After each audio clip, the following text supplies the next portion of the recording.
नमस्कार दगड़ियों। आज ये हमारी ईजा जो है पुरानी जमाने की अपनी कहानी सुना रही है। दगड़ियों सुन लो। कुकु चल दिया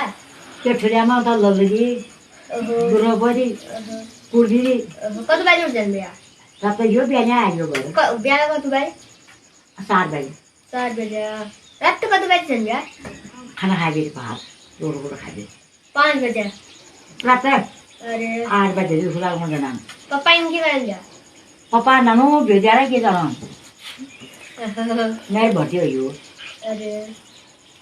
और बताओ तेल बुबुल घर काम गरे मेल बनाउ गरे काम गरेर गया सब अनि पढि जानु गयो दुख अब बुढाकाले आनी भयो लोडले चल दिया लोडी 50 गोरे लोडी